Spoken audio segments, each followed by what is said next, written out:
Good morning, class. Thank you. Today we are starting our next questions. Error and types of error. Did you know what is error? No? An error is defined as the difference between the measured values and actual values.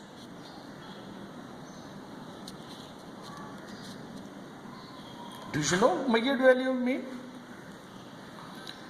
Measured values जो हम measure करते हैं, पैमाइश करते हैं, और actual values जो उसकी असल पैमाइश होती है उसको actual value कहते हैं।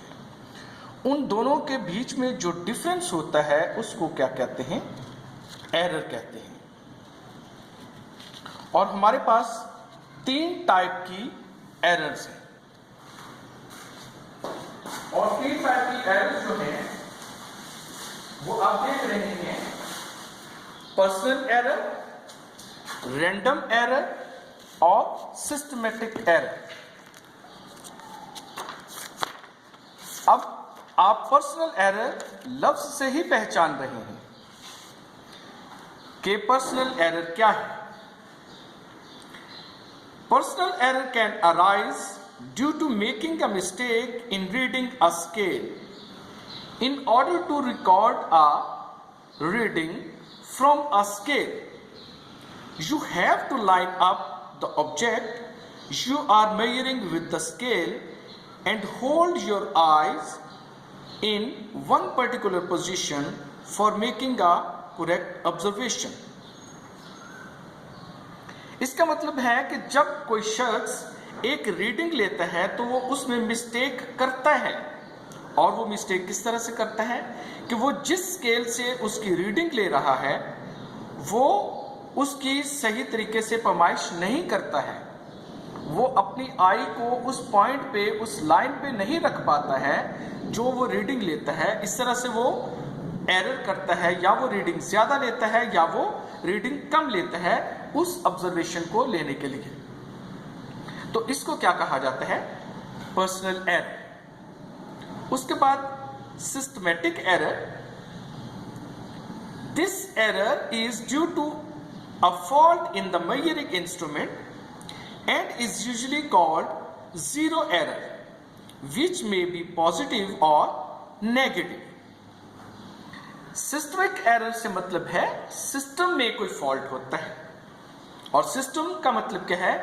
वो इंस्ट्रूमेंट जिससे हम रीडिंग ले रहे हैं उसमें पहले से ही कोई गलती होती है जिससे उसकी रीडिंग लेना मुश्किल हो जाती है। हम कितना भी केयरफुली उसकी रीडिंग लेते हैं लेकिन उसमें गलती आती है, और इस एरर को क्या जीरो एरर इसलिए कहा जाता है कि ये एरर या तो पॉजिटिव होता है या नेगेटिव होता है, या हम उसकी ज्यादा रीडिंग ले चुके होते हैं या कम रीडिंग ले चुके होते हैं उस सिस्टम की खराबी की वजह से।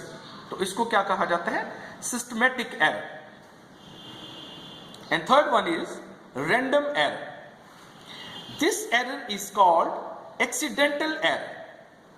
This arises due to experimental condition. For example, changes in temperature, humidity, voltage, etc. These are beyond the control of the person making measurement. Random error ये इंसान के कंट्रोल में नहीं होता है। हम कितना केयरफुली काम कर रहे हैं, हम पर्सनल एरर नहीं कर रहे, हम सिस्टमैटिक एरर नहीं कर रहे। हमारा सिस्टम बिल्कुल न्यूली है और उसमें कोई भी फॉल्ट नहीं है, उसमें कोई गलती नहीं है, वो कोई एरर नहीं दे रहा, लेकिन फिर भी हमारी अगर कैलकुलेशंस में, हमारी रीडिंग में गलती आती है तो वो हमारा एक्सपेरिमेंटल कंडीशन की वजह से होता है, और वो एरर इंसान के कंट्रोल में नहीं है। जैसे यहां पे एग्जांपल्स में लिखा कि टेम्परेचर, ह्यूमिडिटी और वोल्टेज।